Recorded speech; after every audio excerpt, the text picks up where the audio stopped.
G'day Bomber fans. Well, we've got trade news in January. That is where we're at right now. The preseason really is a funky time. We haven't even started the season yet and we're already thinking of next year.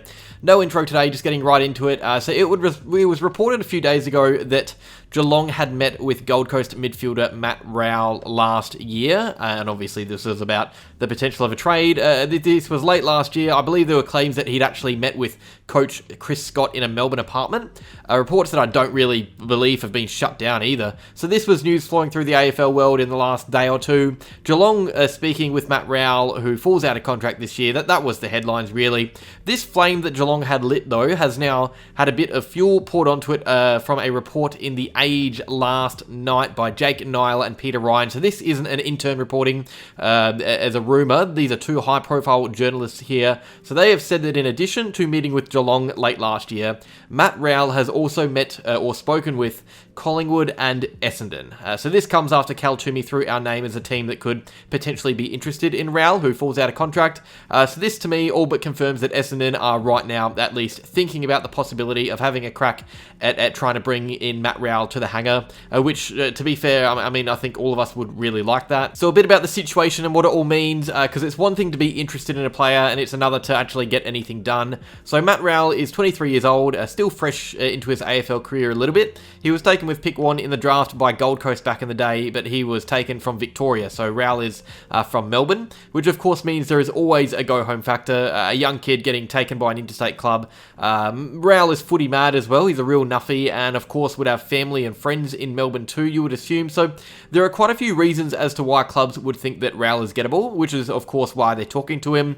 Geelong, Collingwood, Essendon, all Victorian clubs, all with the idea in their heads that they can convince Rowell that life would be better for a footy nut in the footy state. He is out of contract though, and not a free agent, so to get him to move, you would also need to get the Suns to agree to a trade. That is probably the biggest issue. You would need to make the Suns happy, but before any of the team to team talk goes on, you got clubs trying to convince Rowell and his management that a move is not only possible, but could benefit the young player. And by the way, it's only confirmed that Geelong, Collingwood and Essendon are keen, but there are 100% going to be other teams talking to Rowell before the trade period later in the year, you would think. That is inevitable.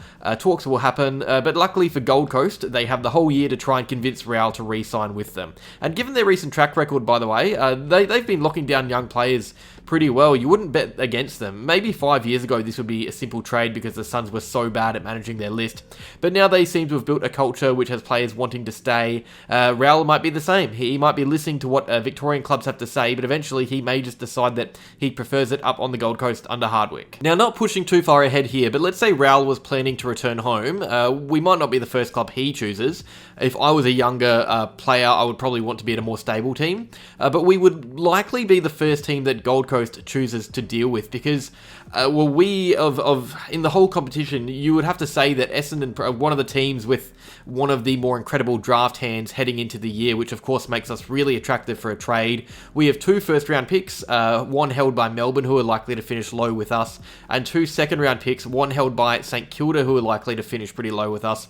All of those picks could be higher up the order. There is, of course, potentially compensation if Draper was to leave as well, so we could have an absolute war chest at our disposal if things go a certain way, more than enough to get Rowell, which might mean that the Suns would be more willing to deal with us than other teams. This, of course, is looking well into the future, but I think it should be noted, because if we did want to get a trade done, we definitely could.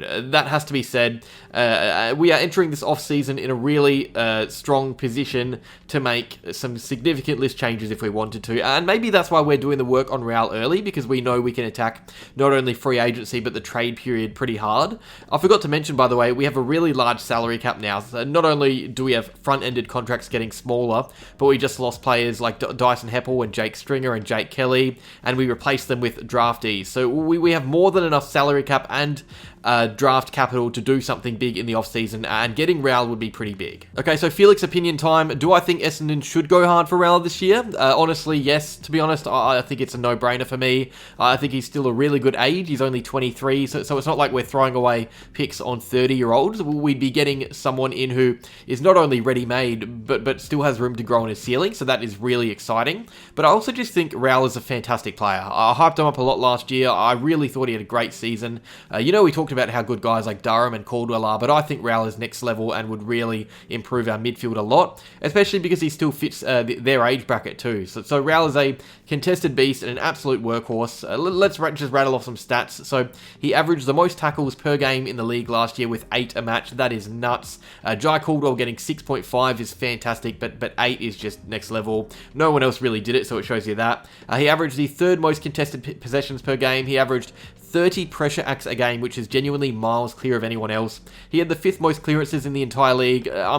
This guy isn't great on the outside. We know that. He isn't a silky smooth, exciting player to watch, but he is a valuable midfielder who lives for the contest. He gives us all every game.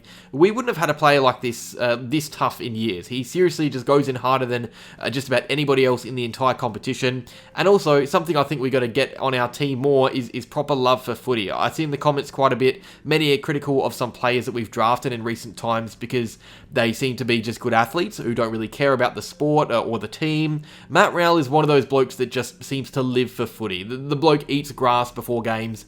Is it weird? Yes, but for some reason it just kind of makes you like him a little bit more. He's just a proper footy head, it seems, a real nuffy, and we don't have many of those types on our team. We're a pretty nice team. We're a fun, athletic team with good players, but not many Rowell types who are just proper in and under.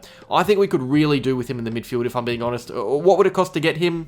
Well, it would cost a lot. It would definitely be at least 1 first-round draft pick, but of course there's always the chance that a player really wants to move and that the home club has, I guess, it has them thinking about being more lenient to get something rather than nothing if he was to walk to the draft, like we saw with Bailey Smith and Geelong. So I would welcome a trade. I would love the club to go hard for it, and I definitely think it's possible too. Gold Coast have historically been a pretty chill team to deal with. We'll see though. Lots to unfold. A whole season still to be started. So much can change in the next few months. I guess the good news is we are keen and we're doing the work on him. The bad news is we won't have any answers for a long time. Cheers for watching though. Just a quick little trade update or trade recap. Like if you enjoyed, subscribe if you're new, and go Bombers.